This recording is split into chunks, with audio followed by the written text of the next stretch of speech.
First at 9 this Saturday, the 5th of July 2025. The Sword of Justice. Over 300 individuals involved in crime arrested during large-scale search operation last night. Tools of the trade. Vocational education crucial, a tool to enhance Sri Lanka's human capital, highlights Prime Minister. VAT window. VAT refund counter set up at Bandaranaike International Airport for foreign tourists.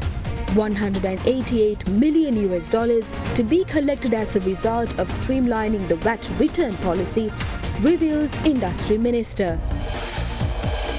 The legal upgrade. Deputy Minister of Tourism vows to introduce a new Tourism Act. Stresses on the pressing need to address shortcomings in the current legal infrastructure.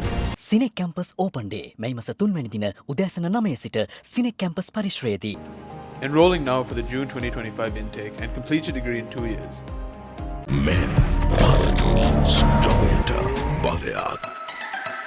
Live from Studio 24 in Colombo.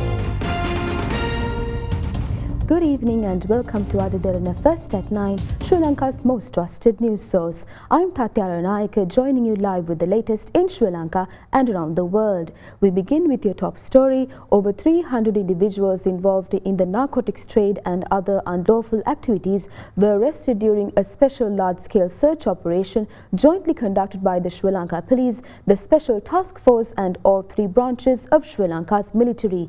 The Ministry of Public Security and Parliamentary Affairs states that the coordinated search operation conducted across the Western Province yesterday was aimed at ensuring public safety and maintaining law and order. In a bid to curb the proliferation of organised crime, a large-scale search operation was launched yesterday afternoon across several key areas within the Western Province, including Kadana, Wattala and Ragama. The operation brought together personnel attached to the police, the Special Task Force and all 3 branches of Sri Lanka's military. Roadblocks were set up at key hubs of traffic, while vehicles and individuals were subject to random checks. Certain residences were also searched as part of the operation. Meanwhile, the Ministry of Defence assured that the operations were conducted with professionalism and minimal disturbance to daily life.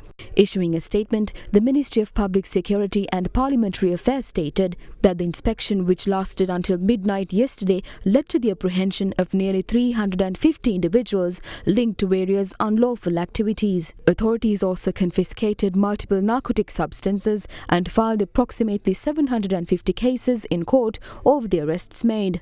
The ministry emphasised that similar search operations will be conducted island-wide in future to strengthen public safety and maintain law and order. Citizens are urged to extend their cooperation to these efforts. By the final day of the National Dengue Control Week, 140,598 premises were inspected. Consequent to the inspections, the authorities discovered 34,435 potential breeding sites. In conjunction to the National Dengue Control Week, several awareness programs were also held in Colombo today.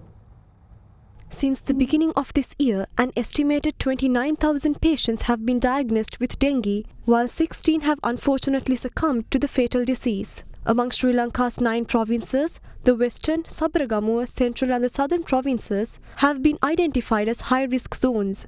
The control unit further notes an uptick in mosquito-borne diseases, particularly within the Ratnapura, Batiklo, Trincomalee, Galle, Matara and Kandy districts. Concerned by the uptick in dengue, authorities have declared a National Dengue Control Week. Accordingly, by the end of the Dengue Control Week's 5th day, 140,598 premises were inspected. Consultant community physician Dr. Prashila Samaravira commented on the Dengue Prevention Week. Today is the last day of the National Mosquito Control Week. During that week, we were able to inspect 1,40,598 centers with potential breeding places 34,435, positive places with larvae 4,234, and as of now, during that week, around 3,800 red notices issued and 938 prosecutions done.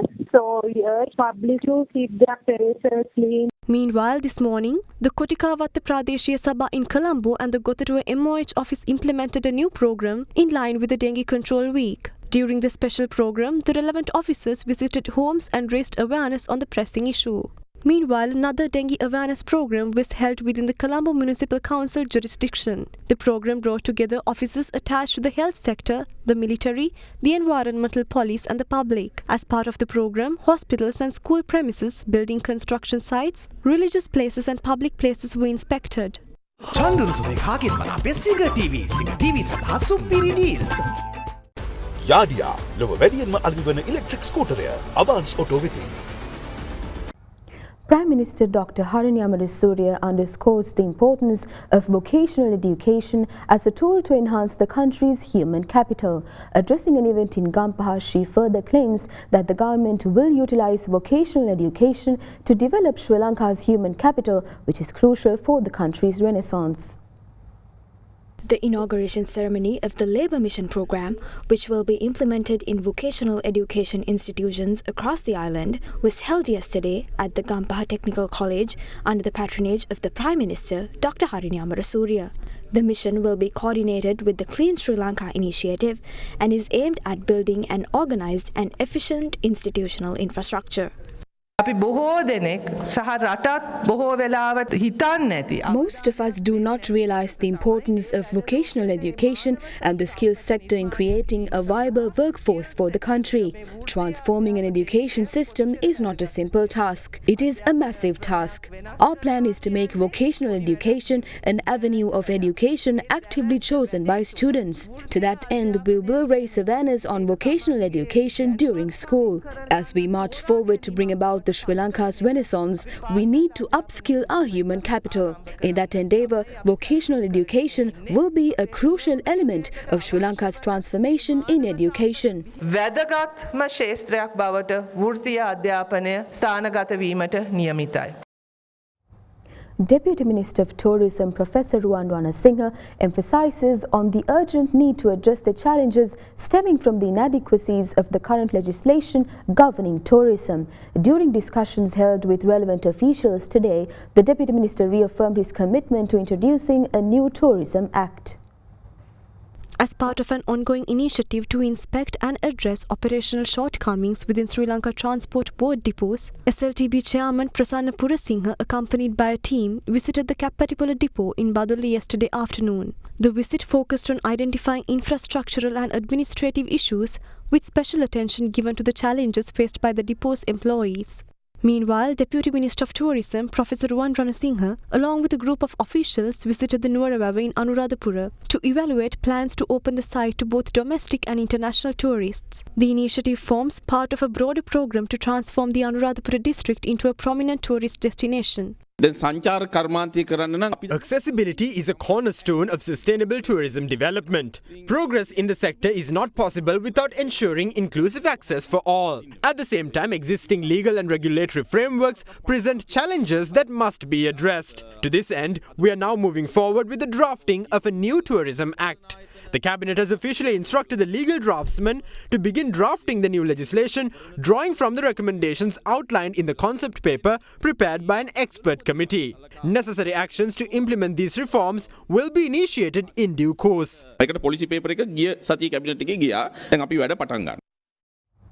The General Sir John Kotalawala Defence University announced that it has resumed to enrol local students to the Faculty of Medicine of the university. On May 23rd, Deputy Minister of Defence Aruna Jayasekara stated in Parliament that the enrolment of local students to the Faculty of Medicine of the General Sir John Kotalawala Defence University will be temporarily halted. The decision became a hot topic among students, parents and political figures of the opposition who stated that local students are being treated unfairly. Subsequently, the decision was taken back and the university's website recently shared the announcement of enrollment of local students for the medical faculty.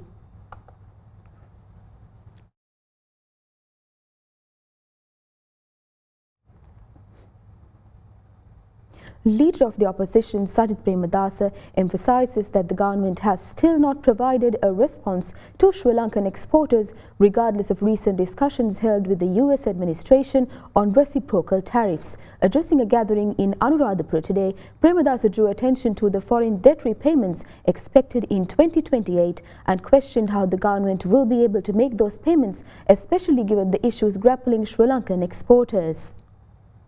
A special meeting of the Samagi Janabalawegaya was held today at the Kalavawa fishing village in Anuradhapura under the patronage of the leader of opposition Sajith Premadasa. Donald Trump Janadipatiwarayage Praticharaka. US President Donald Trump's reciprocal tariffs have seriously impacted the competitiveness of Sri Lanka's exports. When we inquired about these matters, the government reassured us, saying that they sent foreign delegations for talks. They also claimed that Zoom discussions were held. However, notwithstanding those purported discussions, the issue remains unresolved. The government remains silent while exporters yearn for answers. The incumbent government avoids the issue and hopes that it will resolve itself automatically. Sri Lanka will have to repay foreign debt by the year 2028. But how can we commence foreign debt repayment when these crucial issues faced by exporters remain unresolved? අපනයන ශේෂ්ත්‍රය මූණ දෙන බරපතල ගැටලු වලට විසඳුම් නැත්තම් Leader of Sarva Janabalaya parliamentarian Dilip Jayavira highlights the importance of building a powerful political force that can overcome and withstand political and economic challenges in the region and around the world. He further asserts that the government is continuing to conceal key agreements signed with foreign nations, including India. The opening ceremony of Sarva Janabalaya's Badulla district office was held yesterday under the patronage of the leader of Sarva Janabalaya, parliamentarian Dilip Jayavira. Certain leaders are of the opinion that the general public doesn't need to know the details of bilateral pacts signed between Sri Lanka and other nations. The Sarva Janabalaya has repeatedly requested the government to reveal details regarding the decisive agreements signed with India recently. But our inquiries remain unanswered. I believe that only the President and a few secretaries know the details of these agreements. We don't know what consequences will follow from these deals. The deals signed might have barriers that obstruct the implementation of certain solutions imperative to address pressing national concerns. Therefore, we need a powerful political force that can overcome the obstructions set up by these deals and march forward undeterred. That political force must be able to face and withstand global and regional economic and geopolitical pressure. A political force not skilled in that regard will not be able to rescue Sri Lanka from its current complicated geopolitical predicament.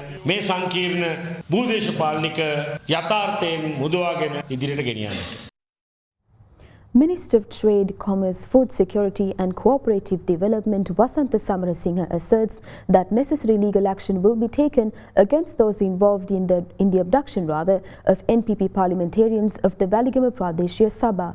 With that is a look at more thoughts shared in the political arena today. අපි දැක්කා වැලිගම ප්‍රාදේශ සභාවේ මන්ත්‍රීවරු දෙපාරක් පැහැර ගැනීම පිළිබඳව ඊයේ සජිත මන්ත්‍රීවරුන් මාධ්‍යමුවත් තිබ්බා. ඒතකොට එයාලා දෝෂාරෝපණය එල්ල කරනවා මේ ආණ්ඩුවට මේක නාටකයක් කියලා. ඇත්තට ඉතින් අපි ආණ්ඩුවත් තියාගෙන අපි මන්ත්‍රීවරු පැහැර ගන්න ඕනේ. Why would we abduct councillors when we are the ruling party? They try to perform various media spectacles. I think the opposition has significantly fallen behind after losing the mayoral race of the Colombo Municipal Council. The reality of the council as elected will also be revealed in a few days. They cannot stop us by abducting our councillors. Relevant legal action will be taken. They attempt to blame the government when they have no other option. Let's wait and see what happens. A theatrical performance of Sri Lanka's Renaissance was staged in Waligama. A male councillor and a female councillor were abducted. The two abducted were later found smiling. As the opposition, we urge the government to reveal the truth behind the abduction. Details must be revealed on who abducted the councillors and how they were abducted. The opposition claims that they have adapted to the political transformation, but they still spin the same old tales in parliament. The government has cleared out the political element of fraud, corruption and waste within the ruling party. We don't know how the opposition has tackled such concerns. The Commission to investigate allegations of bribery or corruption apprehended 2 officers attached to the Department of Agriculture yesterday for soliciting bribes. You must agree to provide a bribe to a government officer when they request such a bribe. but you must also report them to the authorities when they accept the bribe. There is a pressing issue in the country regarding fertilizer. The government has provided substandard fertilizer. The cost of living is also on the rise. The country is importing rice and salt. Layoffs are also happening every single day. But what is the government's theory? They are passing the blame on to government workers. At the end, it's the workers' fault. They should take a trip to see how much the country was destroyed during past regimes. There is no point in discussing this. It is our responsibility to develop the country. We have to pick the country up from where it was and develop it further. Sinec campus open day මැයි මස 3 වැනි දින උදෑසන 9 සිට Sinec campus පරිශ්‍රයේදී. Apico Next Gen. Make the leap to faster sleep.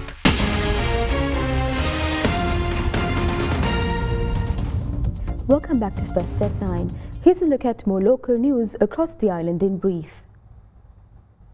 An individual was arrested by the CID Social Media Crimes Investigation Unit for committing multiple financial frauds using forged payment receipts. The suspect fraudulently obtained goods including a pet dog worth 85,000 rupees, meat products worth 31,187 rupees, a television valued at 200,000 rupees, and cakes and other food items valued at nearly 1 million rupees. The suspects carried out the frauds by sending false bank receipts via mobile phone, tricking sellers into believing payments were made. The suspect was arrested in Colombo and remanded until the 8th of July after being produced before the Halfstrop Magistrates Court.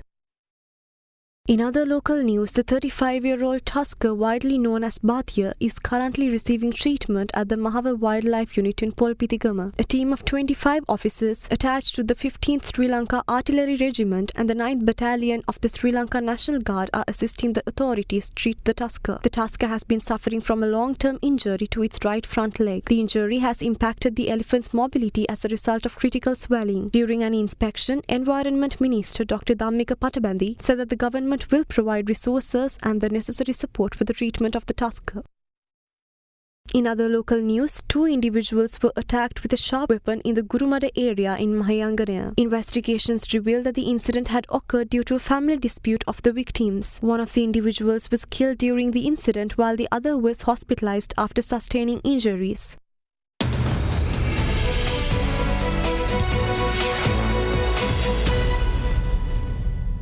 Now taking you to business news, a VAT refund counter was opened at the Bandar Naik International Airport yesterday, allowing certain foreign tourists who have paid VAT on goods to reclaim those amounts. Addressing the launching event of the VAT refund counter, Minister of Industry and Entrepreneurship Development Sunil Handunethi asserted that the government expects to collect $188 million as VAT returns within the next few months. The Inland Revenue Department officially opened a VAT refund window at the Bandar Naik International Airport. The launch event was held under the patronage of Minister of Industries and Entrepreneurship Development Sunil Handunethi and Minister of Labour and Deputy Minister of Finance Dr. Anil Jayantha yesterday. The counter enables foreign tourists to reclaim value-added tax paid on eligible purchases made in Sri Lanka. Accordingly, tourists who have spent less than 90 days in the country and have paid VAT exceeding 50,000 rupees on purchases are eligible to claim refunds at the new counter. The move aims to promote the purchase of Sri Lankan products by international visitors and to also streamline tax collection processes. The VAT refund counter was implemented in accordance with the proposal forwarded to President Anuruddha Dissanayake by the Gem and Jewellery Authority and the Ministry of Industries. When the VAT was imposed on gems and gold, the data on the real profits generated by the industry were obscured. This is a major issue grappling the gem and jewellery sector. Those involved in the trade maintain multiple accounts. These accounts are maintained exclusively to evade the VAT. These accounts obscure data on the actual revenue raked in by the gem and jewellery sector, which need to be reported on our national accounts. Sri Lanka annually generates $388 million through this industry. This is not the actual figure. We expect to collect $188 $188 million within the next few months by streamlining the VAT return policy. This initiative is significant in another aspect. Those who make duty-free purchases at the port city Colombo will also be able to purchase gems and jewelry duty-free outside the port city premises. During day-to-day operations, inter-institutional conflicts are common. However, here we see something special. The Inland Revenue Department, Airport and Aviation Services Sri Lanka, as well as the National Gem and Jewelry Authority have come together to make this initiative possible. This clearly depicts that our ongoing political agenda aimed at transforming Sri Lanka through the implementation of a system change is moving towards success. OPEC Plus today agreed to raise production by 548,000 barrels per day in August, further accelerating output increases at its first meeting since oil prices jumped and then retreated following Israeli and US attacks on Iran. The group, which pumps about half of the world's oil, has been curtailing production since 2022 to the support market. But it has reversed course this year to regain market share, and as US President Donald Trump demanded the group pump more to help keep gasoline prices lower. The production boost will come from 8 members of the group: Saudi Arabia, Russia, the UAE, Kuwait, Oman, Iraq, Kazakhstan and Algeria.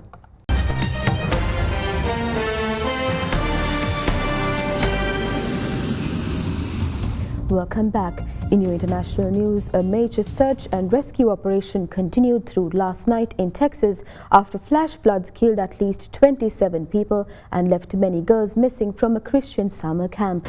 There was little warning as the Guadalupe River rose 7.9 meters in less than an hour, and the flooding that followed swept away mobile homes and vehicles and holiday cabins where people were spending the 4th of July weekend. Rescue crews are still searching for up to 25 children who were among the 750 girls attending the Camp Mystic just outside the town of Kerrville, 104 kilometers northwest of San Antonio. A state of emergency has been declared in several counties where several roads have been washed away and phone lines are down. US President Donald Trump called the tragedy shocking and terrible as the White House pledged additional assistance. Officials said search and rescue operations involving helicopters, drones and boats would continue until everyone had been accounted for. That's all for tonight from First at 9. For the latest developments around the clock, stay in touch with Derana, the Sri Lankan news brand of international excellence. Thank you for joining. Have a great night.